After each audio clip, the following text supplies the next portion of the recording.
Verdades del reino.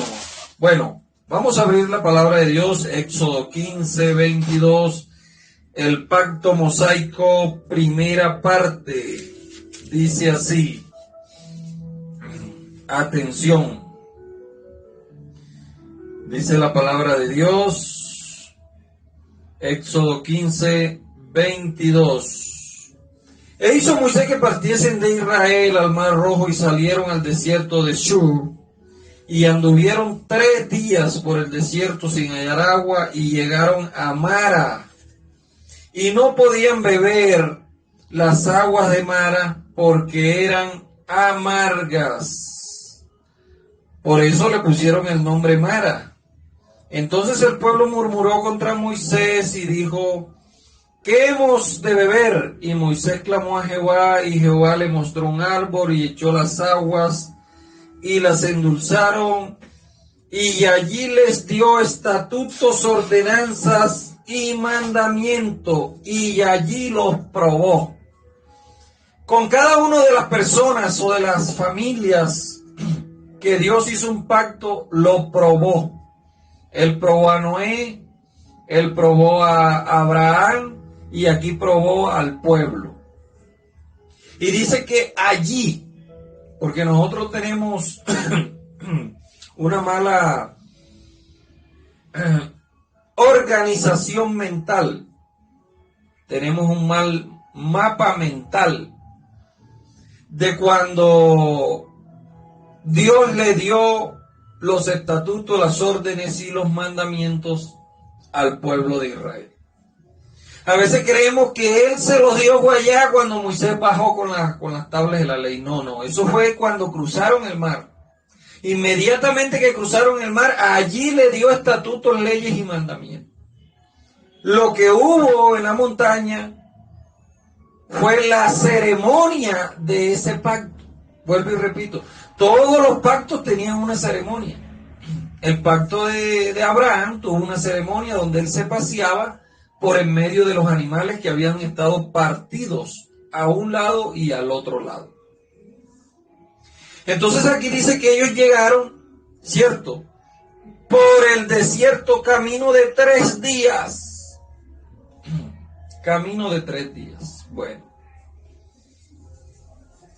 Jesús también fue al desierto porque Moisés es tipología de Cristo. Moisés es tipología de Jesús.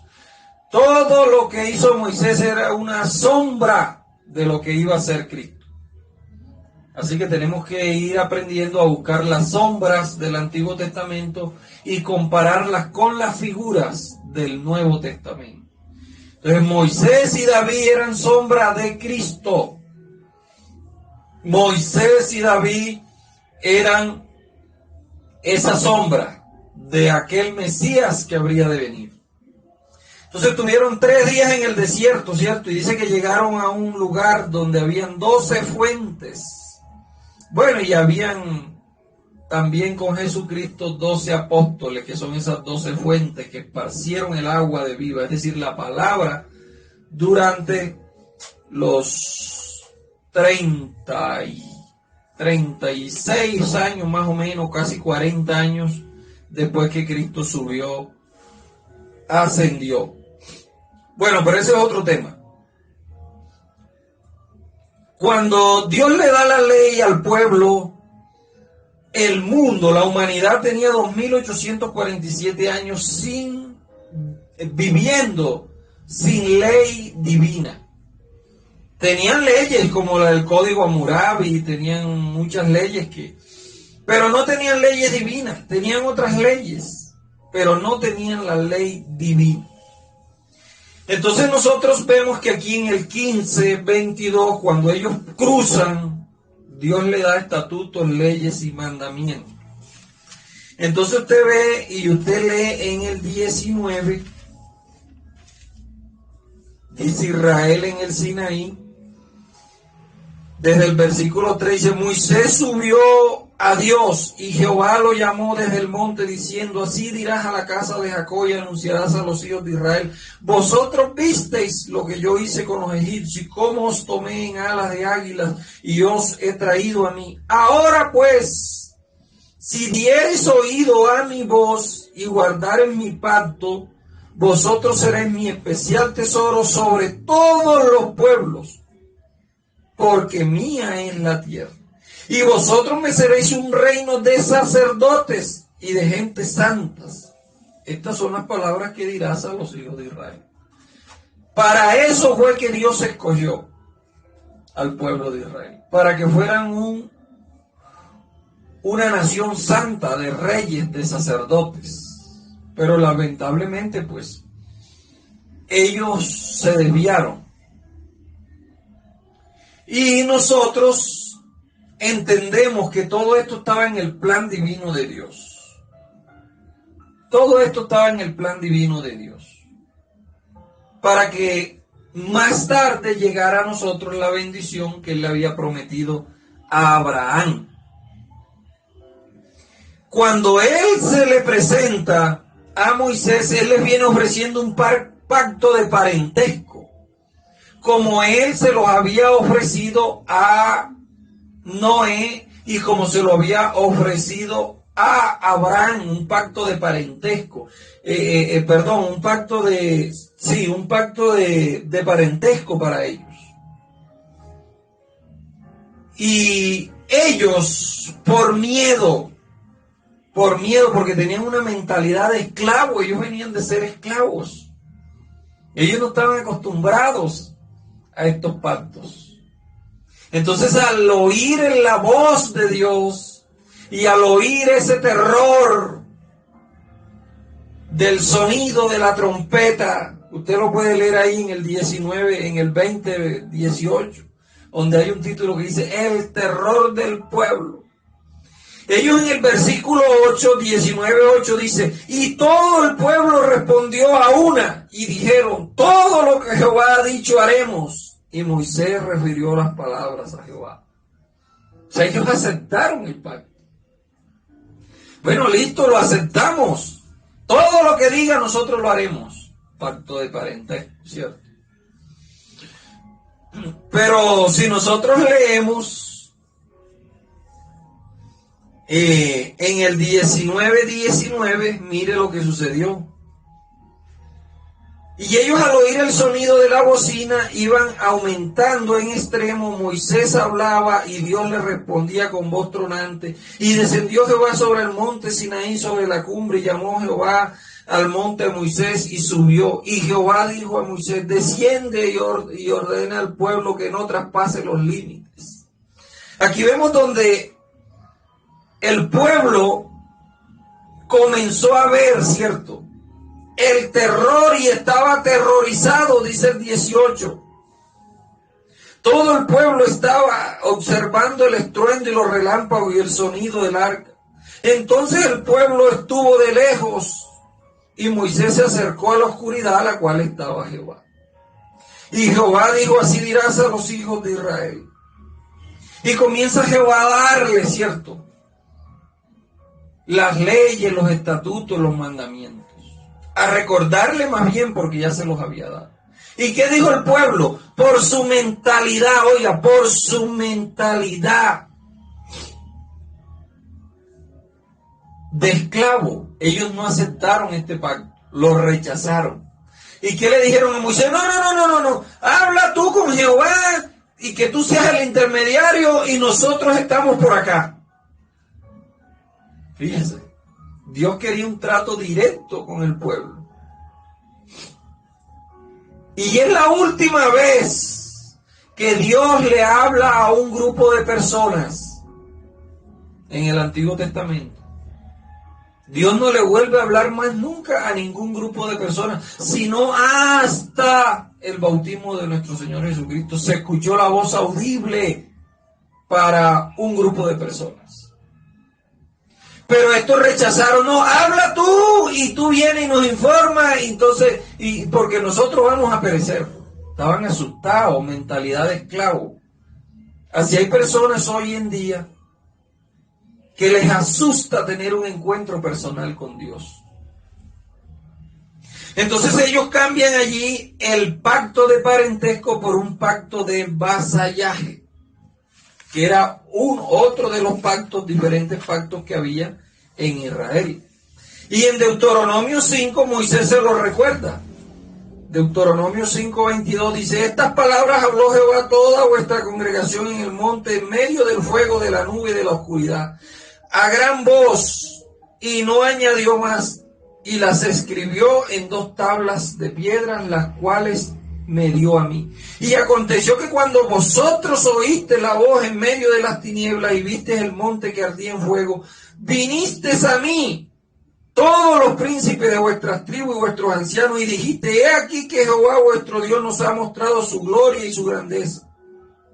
Y hemos oído su voz en medio del fuego. Hoy hemos visto que Jehová habla al hombre y aún vive. Ahora pues, ¿por qué vamos a morir?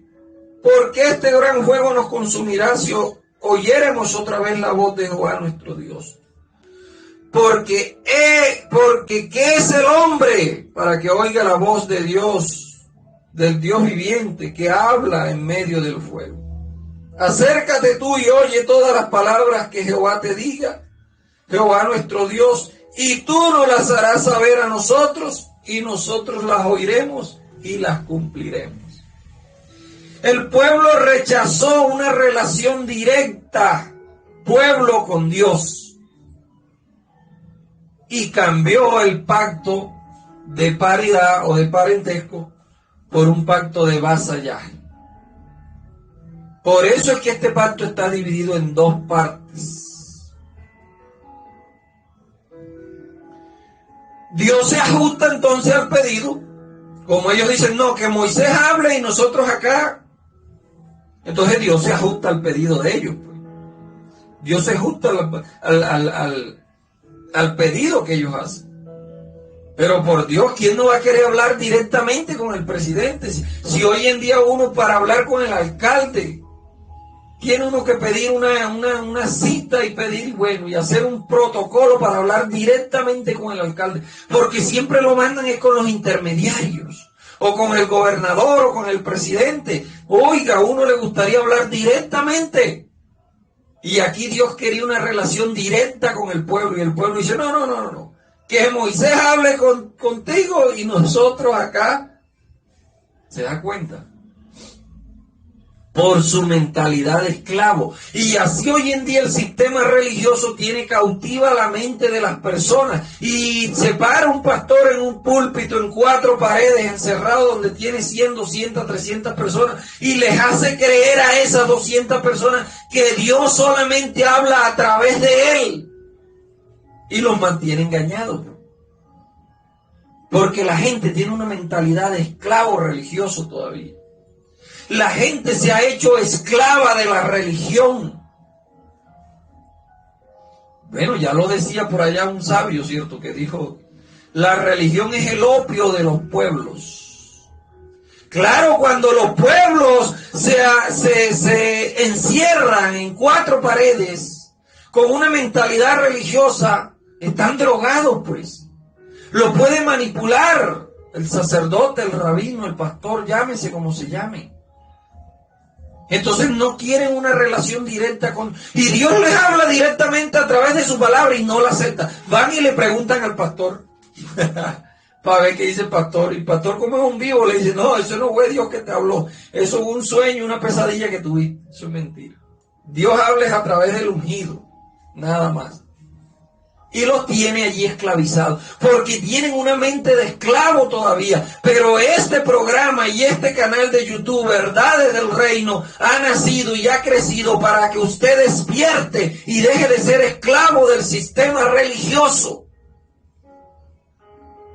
Señor nos abrió un camino nuevo y vivo a través del velo que es su carne, para que tú y yo tengamos acceso directo a Él. Tenemos que andar consultando a ningún pastor, a ningún misionero. Directo con él, con el jefe. Mi abuelo, yo recuerdo que cuando él quería aprender las artes mágicas de la ciencia negra, y bueno, y le dijeron cómo era, y fue por allá y hizo su ritual, y se le apareció un hombre negro alto, dice él, que le preguntó, bueno, algunas preguntas allí. Y mi abuelo tuvo miedo y se fue, dejó el pelero, pues.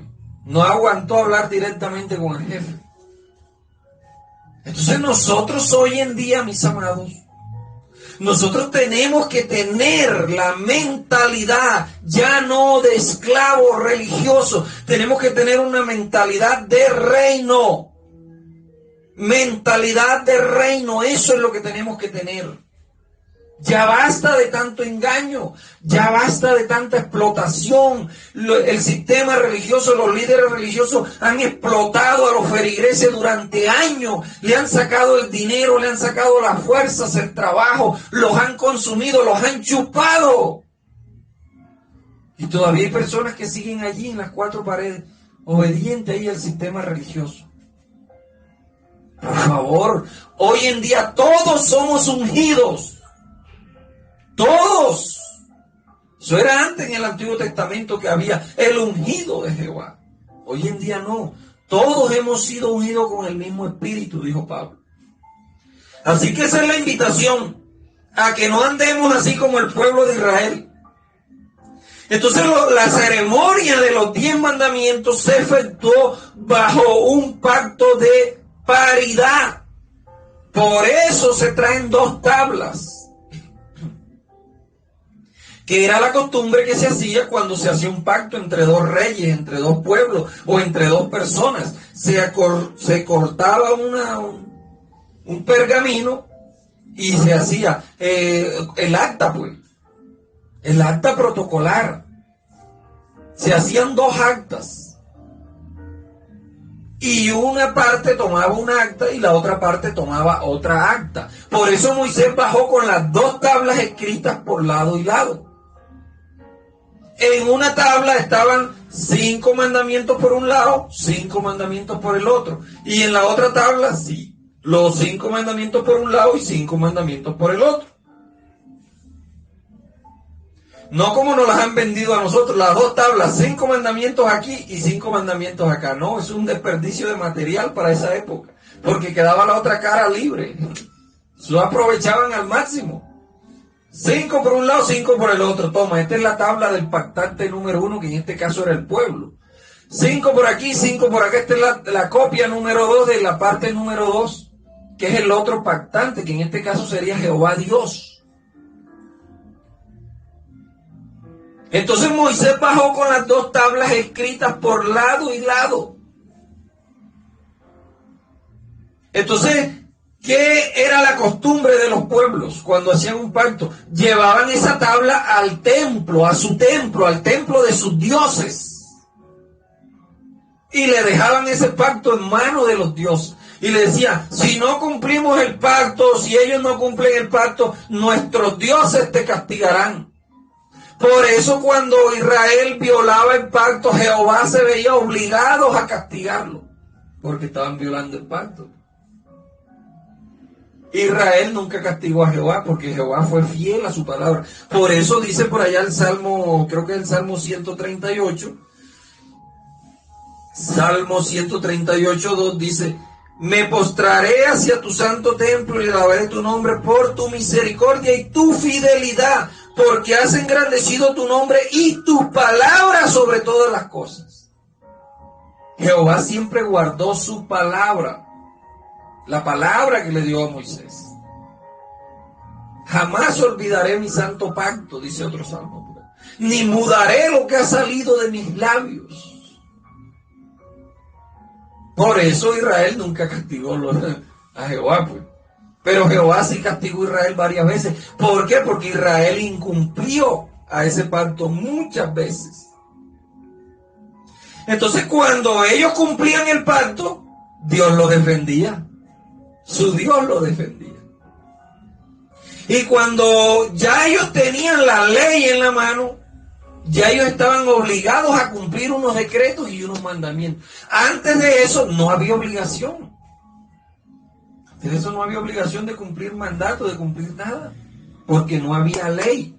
Pero ya con la ley, usted lee allá en Números, que cuando ya ellos tenían la ley y todos los mandatos, número 15:32, Estando los hijos de Israel en el desierto, hallaron un hombre que recogía leña en día de reposo, y los que lo hallaron recogiendo leña, lo trajeron a Moisés y a Aarón y a toda la congregación y lo pusieron en la cárcel porque no estaba declarado qué habría de hacer con él. Y resulta que la ley decía que tenía que apedrearlo, y lo apedrearon. Ya ustedes tienen ley, ustedes tienen que someterse a esas leyes. Ya con la ley todo es distinto. Miren el 21, el agua de la roca, ¿cierto?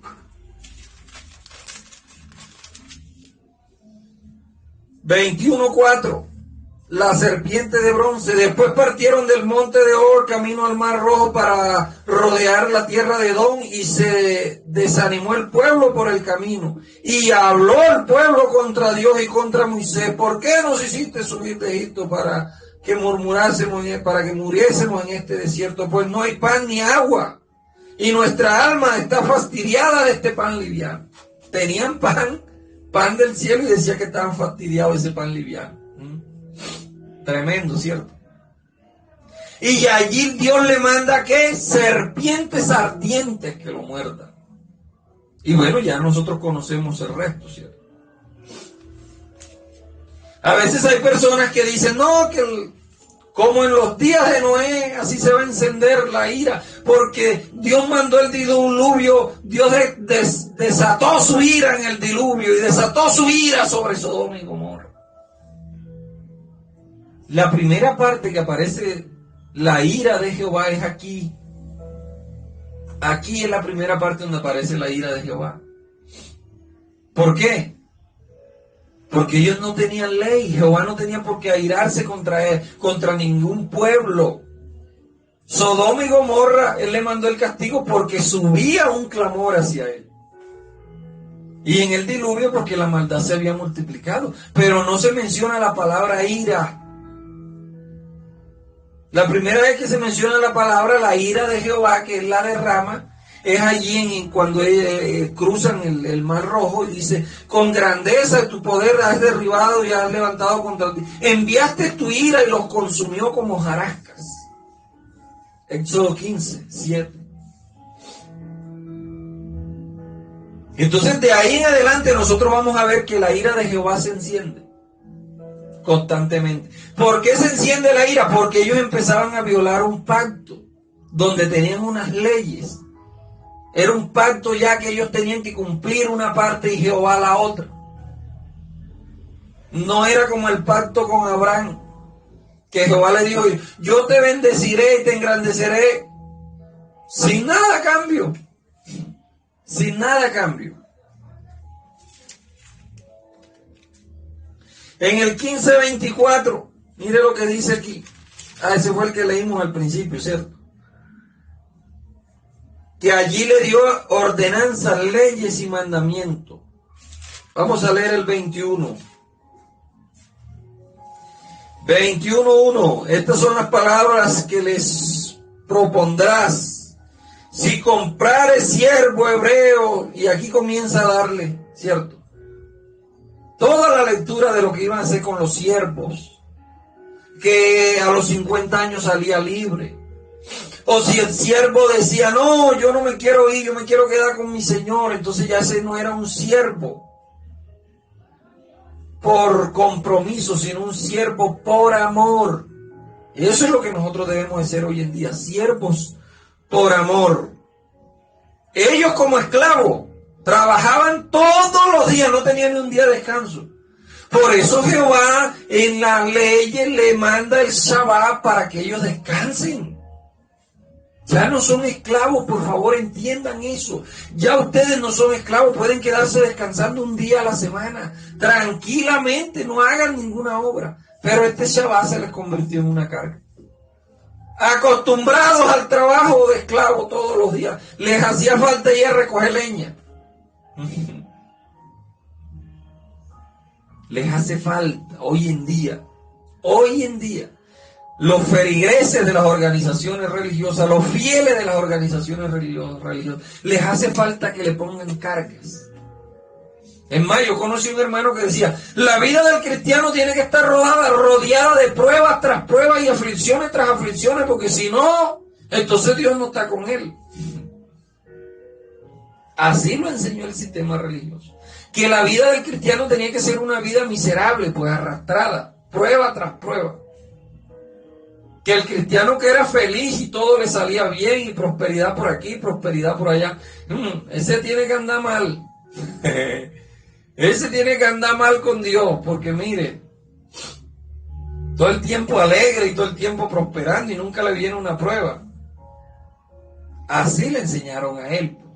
Y así hay muchos con mentalidad. Yo conozco un gran amigo mío, amigazo, que él dice, a mí Dios no me da plata porque si Dios me da plata, él sabe que yo me voy a descarriar. Bueno, y ahí está, pues, morirá pobre. Si tiene esa mentalidad, va a morir pobre. Qué tristeza, ¿cierto? Tener esa mentalidad de esclavo. Si nosotros somos los hijos del Rey de Reyes y del Señor de Señores.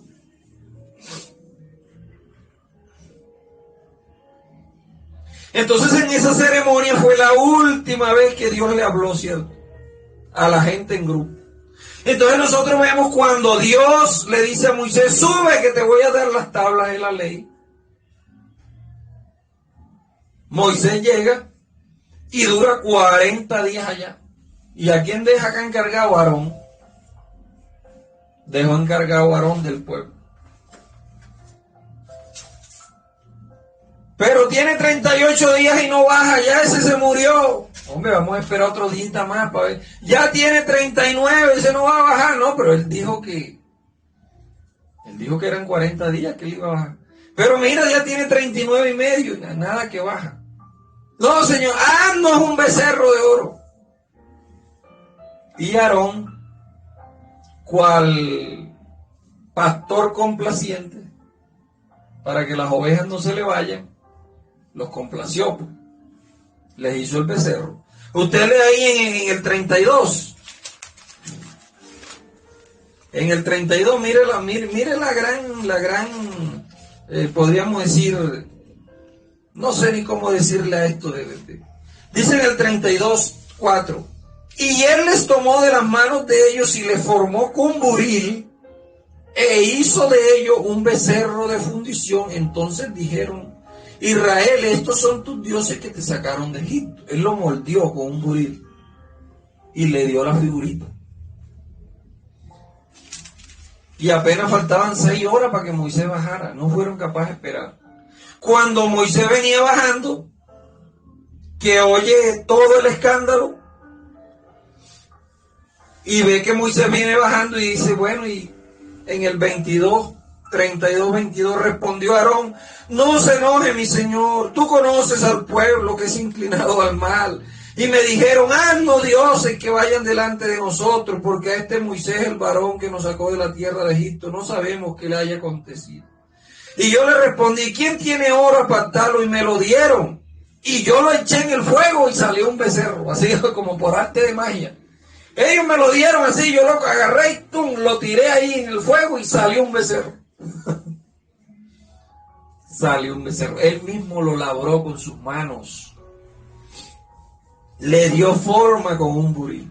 Y es allí donde Dios entonces ordena a Moisés que hagan matanza en el pueblo, ¿cierto? Los únicos que no adoraron al becerro fue la tribu de Leví. Fueron los únicos que no adoraron al becerro. Por eso Dios los escoge como la tribu sacerdotal. Y ese día la tribu de Leví mata a 3,000 hombres. Tremendo, ¿cierto? La tribu de Leví, 3,000 hombres. Apenas recién fresquecitas, estaban calientes las tablas de la ley todavía. Y murieron 3,000. ¿Por qué? Porque la letra mata, ese era un pacto de muerte, pero el espíritu vivifica. Allá en el sermón, en Hechos 2:38, en el aposento alto, ¿cuánto se ganó Pedro? 3,000. Bueno, ahí reemplazó Pedro los 3,000 que mató a Aarón, que mataron los levitas. El espíritu vivifica, la letra mata. Por eso es que yo insto a los ministros, a las ministras, que estudien mucho, estudien bastante, lean la palabra, para que no se dejen engañar fácilmente. Porque la letra que mata es la letra si no está guiada por el Espíritu vivificante. Esa es la letra que mata. Pero Pablo era un hombre sabio, instruido, vio a Cristo cara a cara, el resucitado, se le apareció 7 veces y manda a Timoteo que le traiga libros, que le traiga pergaminos. Él necesitaba estudiar. Él necesitaba estudiar. En el 33:21, nosotros podemos encontrar un dato bien curioso. Dijo, mas no podrá ver mi rostro, porque no me verá hombre y vivirá. Y dijo aún Jehová, he aquí un lugar junto a mí, y tú estarás sobre la peña. Y cuando pase mi gloria, aquí cuando Moisés le dice al Señor que le deje ver su gloria. Muchos creen que cuando Moisés pidió esto, Moisés estaba arriba en la montaña. No, Moisés estaba abajo, en la tienda. Léase bien el pasaje para que vea. Y Jehová le habla en la tienda y todo. Y después de eso es que Moisés sube nuevamente. Y Dios le hace realidad la conversa que ellos tuvieron acá en la tienda.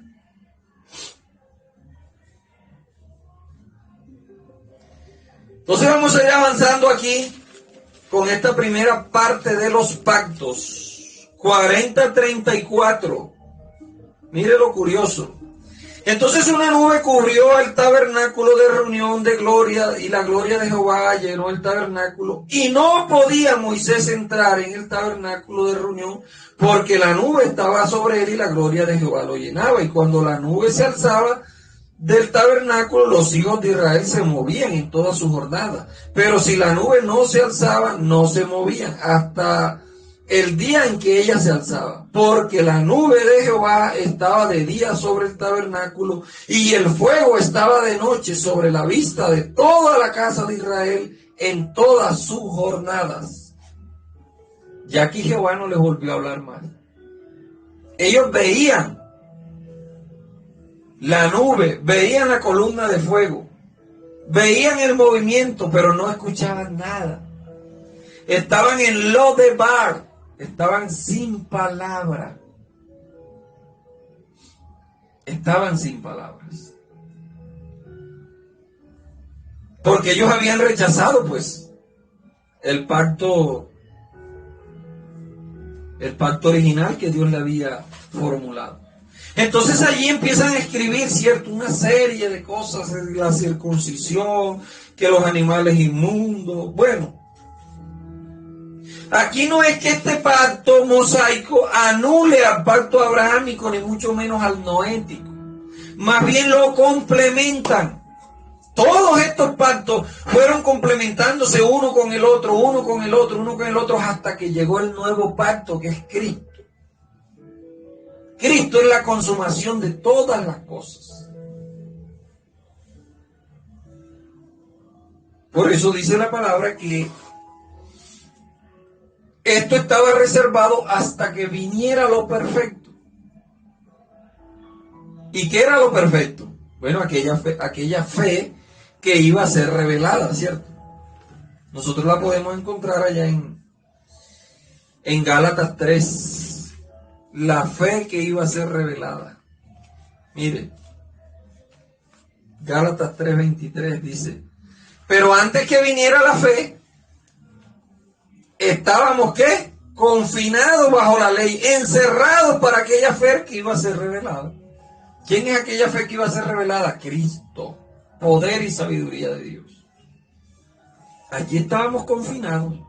Ahora con esta fe que llegó revelada, Él nos hizo ministros competentes de un nuevo pacto. 3:6 de Hebreo, de 2 de Corintios, el cual asimismo nos hizo ministros competentes de un nuevo pacto, no de letra, sino del Espíritu, porque la letra mata, mas el Espíritu vivifica. ¿Se da cuenta?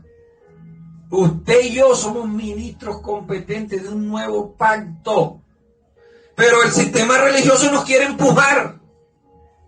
Nos quiere empujar hacia el viejo pacto y ponernos cargas en los hombros que ni siquiera ellos la pueden llevar. ¿Cierto?